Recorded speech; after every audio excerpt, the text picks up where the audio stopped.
People often talk about the Batman movie and the original, its 1966 Batman series, as if they were merely colorful artifacts of a pop culture past campy, charming and amusing in a nostalgic sort of way. But that view ignores the deeper story beneath the surface. Behind the bright colors, the exaggerated fight scenes, and the cheerful pow, Graphics was a man whose real life was far more dramatic, far more painful, and far more inspiring than anything the show ever portrayed. That man was Adam West. Fans knew him as the Bright Knight, the steadfast and impossibly earnest hero who treated every absurd situation with grave seriousness. But behind that unwavering exterior, Adam West carried burdens financial, emotional, professional that almost crushed him. His connection to Batman shaped everything: his fame, his downfall, his identity, his loneliness, his resentment, and ultimately his redemption. The story begins long before Hollywood, long before Gotham City, long before the Cape. Adam West. Born William West Anderson on September 19, 1928, in Walla Walla, Washington. Grew up in a world that felt much bigger than the small town surrounding him. His father was a farmer and later a wheat broker. His mother was an opera singer with dreams far too large for the constraints of rural life. She introduced him to music, theater, and imagination, then abruptly left the family when he was still young. Creating a wound that never fully healed, Adam retreated into comic books, adventure stories, and radio dramas. Heroes made sense to him. They didn't leave. They didn't disappoint. They didn't fail. Their worlds had rules. And those rules didn't break. He found himself fascinated by performance first in school plays, then in any environment where he could escape into a character. As he grew older, he moved between schools and jobs with the air of someone searching for something but not yet knowing what. College came next. First Whitman College, then Stanford for graduate work in communications. He had the brains, the charm, and the looks. But he didn't yet have direction. That changed at age 12, when he spent a summer watching The Mark of Zorro over and over again.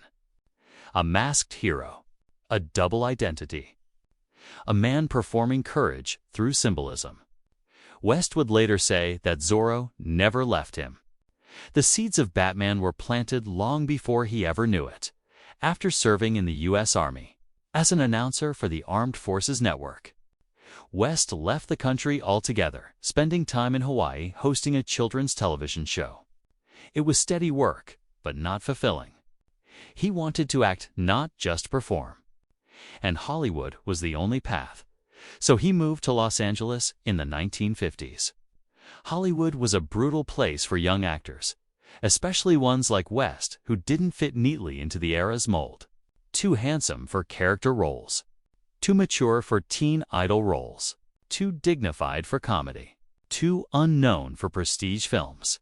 But he chipped away bit parts in westerns, guest roles in dramas, small appearances in films that came and went without leaving much mark. Yet one thing became clear to casting directors. West had presence, a stillness, a voice that could command a scene without raising its volume. Those qualities would become both a blessing and a curse. By the early 1960s, he was working steadily, but not memorably. Then a commercial changed everything. It was a James Bond-style nestle-quick advertisement in which West played a suave, tuxedo-clad secret agent. He carried himself like a man who understood exactly who he was. Producers at ABC saw the ad, stopped in their tracks, and said, "That's our Batman." West didn't audition. He embodied. In 1965, Adam West received an offer that would define and nearly destroy his life. ABC wanted him to play Bruce Wayne and Batman in a show that defied every convention of the time. It wasn't a gritty noir detective story. It wasn't a children's comedy. It wasn't a straight superhero adaptation. It was all of those things, and none of them meant absurd, self-aware. pop art explosion wrapped in absolute sincerity. West understood the assignment immediately. The show would only work if Batman played everything completely straight. No winking. Oh, irony. No smirking. He approached the character as if he were delivering Shakespearean gravitas in a world that didn't understand it. The producers loved him. The network loved him. Kids adored him. Adults found the humor irresistible. The show became a cultural phenomenon overnight. And West became one of the most recognizable stars on Earth. But beneath the joy, beneath the fame, beneath the avalanche of fan mail, something darker was already lurking, an unseen betrayal embedded in his contract. In 1966, when West signed his Batman contract, he believed he had a share, perhaps 10%, perhaps more, of the merchandising rights to his likeness. That meant toys, lunchboxes, costumes, posters, and more. The show sold everything. Batman merchandise brought in millions, then tens of millions, then over $100 million during its peak years. But West never saw any of it, not one penny. A vaguely worded clause in the contract essentially gave him no legal claim to his likeness once the footage aired. Items featuring his image were classified as studio promotional materials, rather than merchandise requiring royalties. West didn't know this. His agent didn't know this. And by the time he discovered the truth, the money was gonna flooding into studio accounts. While he stood helplessly on the outside, this betrayal would haunt him for decades. When Batman was canceled in 1968, West assumed he'd move on to bigger roles. He had been a star, a leading man, a household name. Surely Hollywood had something waiting for him. Instead, every door slammed shut.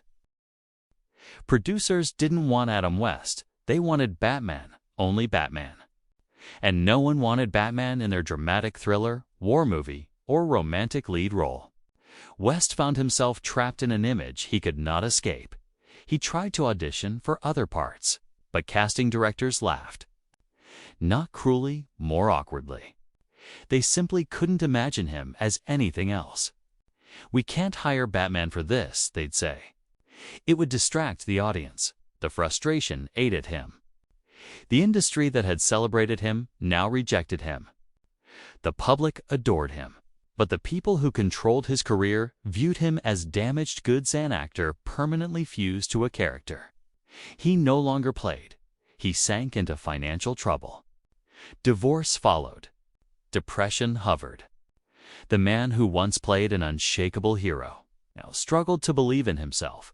For most of the 1970s and early 80s, West drifted through odd jobs, low-budget films, guest appearances, public events, local commercials. He often joked about the decline, but the humor masked humiliation. He was a man devoured by his own legend. There were nights he couldn't sleep. Nights he wondered where he had gone wrong. Nights he wished he'd never taken the role at all. He once said, "Everywhere I went, I wasn't Adam anymore. I was Batman. And Batman was ruining my life." He wasn't bitter. He was exhausted, and yet something in him refused to break. Everything began to change in the late 1980s when a new generation of fans rediscovered the campy charm of Batman. Comic book culture was evolving. Nostalgia was rising. Suddenly, Adam West wasn't an outdated relic. He was a cult icon. Public appearances grew.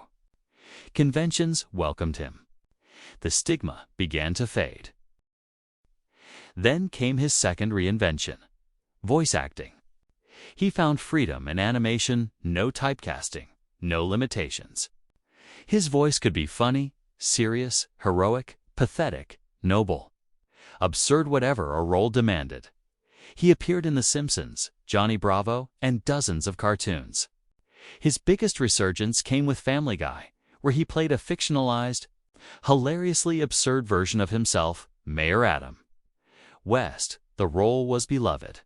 Children who had never watched the 1966 show now knew him as a new character, silly, surreal, unforgettable, for the first time in decades. Adam West felt like himself again. Times changed. Audiences finally understood what West had been doing all along. His performance wasn't campy because he was clueless, was campy because he was brilliant. He played the ridiculous with unwavering sincerity, creating comedy through contrast. Critics reevaluated his work. Fans championed him. Comic creators praised him as the man who made Batman, a cultural icon long before the darker adaptations. He was no longer a punchline. He was a pioneer. Even as his reputation recovered, the wound from the merchandising betrayal never fully healed. He spoke about it gently but firmly. They made millions. I made nothing. It wasn't anger, it was truth. When Warner Brothers finally began releasing the original series on DVD and Blu-ray, they included West in promotional events and retrospectives. No lawsuit, no confrontation, just acknowledgement for Adam. Validation mattered more than money. In his later years, West embraced his fans more than ever. He felt their gratitude deeply. At conventions, he stayed for hours, signing, smiling, listening, never rushing anyone. He believed they had kept him alive when Hollywood tried to forget him. He married Marcel, the love of his life, and their bond grounded him. He became a father again, a calmer man, a wiser man. Fame no longer controlled him. Batman no longer owned him. He had taken back his identity. Adam West died on June 9, 2017. At age 88, leaving behind a legacy far bigger than a television show. He wasn't just Batman. He was resilience. He was reinvention. He was proof that a hero can fall and still rise. Again, people talk about the Batman movie or the old Batman show as lighthearted relics, but Adam West's real story is anything but lighthearted. His life contained childhood trauma, staggering success, a devastating contractual betrayal, finchel, ruin, crippling typecasting, tokas of obscurity, a miraculous comeback, and a final chapter filled with respect. His journey was larger than any role he ever played. Adam West wasn't just a man behind a mask.